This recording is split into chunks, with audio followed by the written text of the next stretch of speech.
ညဘက်အမိုက်အိတ်တွေပြန့်ကျဲနေတာတခါတလေခွေးတွေကြောင့်မဟုတ်ဘူးဆိုတာခမည်းသိလားအဲ့ဒါကြောင့်အမိုက်ကားမလာတဲ့ညမျိုးမှာ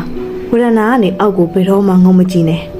တကယ်လို့ခမည်းနဲ့မျက်လုံးချင်းစုံမိသွားမယ်ဆိုရင်ရန်ကုန်မြို့အဆောင်အဒီအင်ယာလေးကနေကျင်စရာတိတ်ဆိတ်အေးချမ်းလာပါတယ်ဒါပေမဲ့ညဘက်ဆိုရင်တော့မြို့နယ်ဝေးတဲ့အရှင်ကြောင့်လားမသိ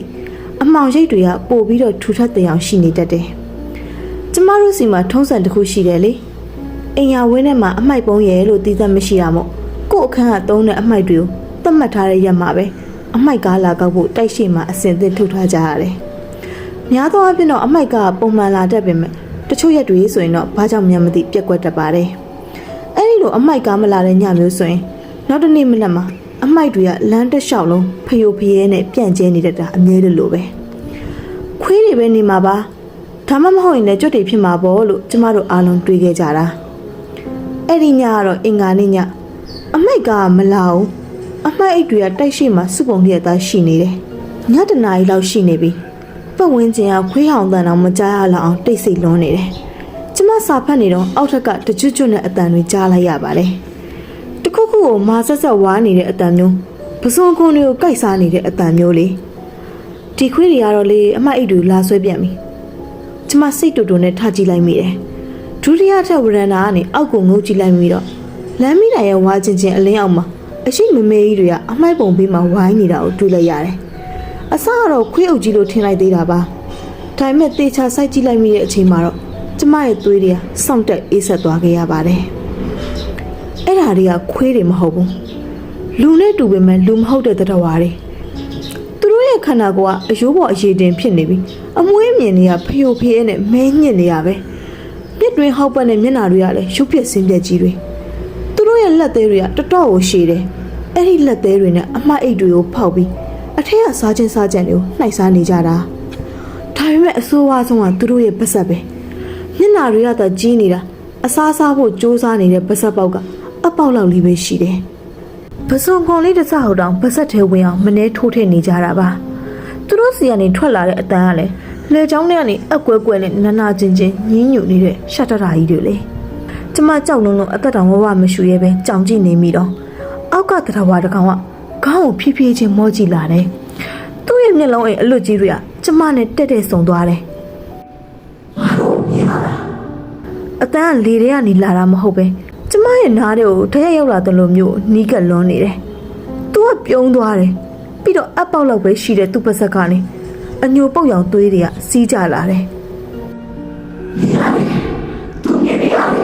တခြားကောင်တွေကိုအချက်ပေးသလိုမျိုးအတန်နဲ့ကြီးတွေနဲ့ပြောလိုက်ပြီးအဲ့ဒီအယိုးပေါ်အရေးတင်တဲ့ဝါကြီးတွေကကျမရက်နေတဲ့ဒုတိယထပ်စီကိုပုတ်တင်ညိုတွေလိုမျိုးနေရန်ပေါ်ကပ်ပြီးတက်လာကြပါတော့တယ်ကျမဝရဏတကားကိုဝုန်းကနေပိတ်လိုက်ပြီးအိမ်ထဲကိုပြေးဝင်ခဲ့ပေမဲ့အပြင်ဘက်ကနေနေရန်နဲ့ပြတင်းမောက်ကိုကုတ်ချစ်နေတဲ့အတန်တွေကပိုပြီးနီးကပ်လာတော့တယ်အဲ့ဒီညအစပြီးအမိုက်ကားမလာတဲ့ညတိုင်းကျမအခန်းပြင်ကိုမထွက်ရတော့ဘူးဒါပေမဲ့မှန်တကားကိုတစ်ချက်လာခောက်ပြီးတူတူလေးကပ်ပြောတဲ့အတန်မျိုးတော့ဖြက်ခနဲကြားရတတ်လာတယ်အစကတော့ဒီအရာတွေကိုအိမ်အပြင်မှာပဲရှိနေတယ်လို့ထင်ခဲ့မိတာပါဒါပေမဲ့တညကျမအိပ်ပျော်နေတော့တကူလုံးနှုတ်မရအောင်လေးလံလာလို့မျက်လုံးကိုအတင်းအားယူဖွင့်ကြည့်လိုက်မိတဲ့အခါကျမရဲ့ရင်ဘတ်ပေါ်မှာအေးဆက်ဆက်အလေးချိန်တစ်ခုကိုခံစားလိုက်ရတယ်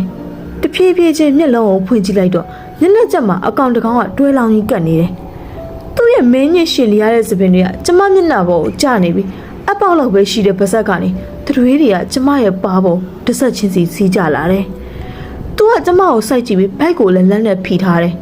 သူ့ရဲ့ဘိုက်ထဲကနေတကွီကွီနဲ့စာလောင်နေတဲ့အတန်ကြီးတွေကအခန်းထဲမှာဟိန်းနေတော့တာပဲခြောက်လန့်မှုတွေကညဘက်တင်မကတော့ပဲနေ့ကင်းဘက်မှာတော့ကျမတယောက်တည်းမနေရဲလောက်အောင်ဖြစ်လာတော့တယ်မျက်နှာတက်နေတော့ရေထွက်ပေါက်ပိုက်ထဲကနေအမဲအောင်အချွဲရည်တွေကျလာပြီး